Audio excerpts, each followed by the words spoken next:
رکھیے۔ اور حج کا ایک سب سے بڑا پیغام جو حج میں ہوتا ہے، یاد رکھیے، وہ حج کا پیغام کیا ہے؟ توحید۔ یہ توحید سب سے بڑا پیغام ہے حج کا، یاد رکھیے، ہے نا؟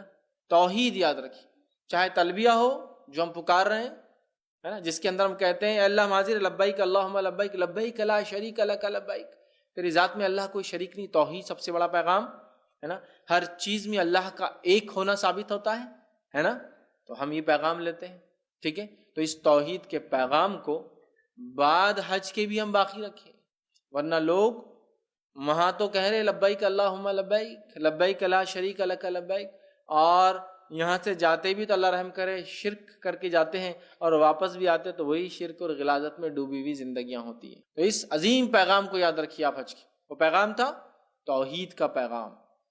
جو حج سے ایک پیغام ہمیں ملتا ہے وہ یہ ہے بھائی چارگی کا پیغام، بڑا عظیم پیغام، بھائی چارگی کا پیغام، ہے نا؟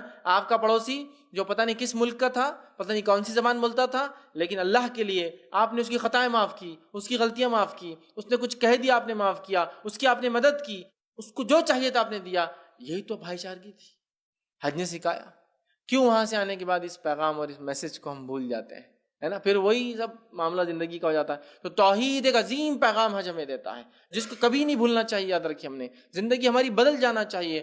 ہم توحید کے جو پیغام کو وہاں سے لے کر آتے ہیں، صرف آ کر اپنے آپ رکنا نہیں ہے، اس پیغام کو زندگی میں عمل میں لانا ہے، اور اپنے خاندان، رشتہ دار، دوست، احباب، شہر، محلہ اور بستی تک ان کے لوگوں کو بھی اس پیغام کو توحید کے پہنچانا ہے، میرے بھائیوں۔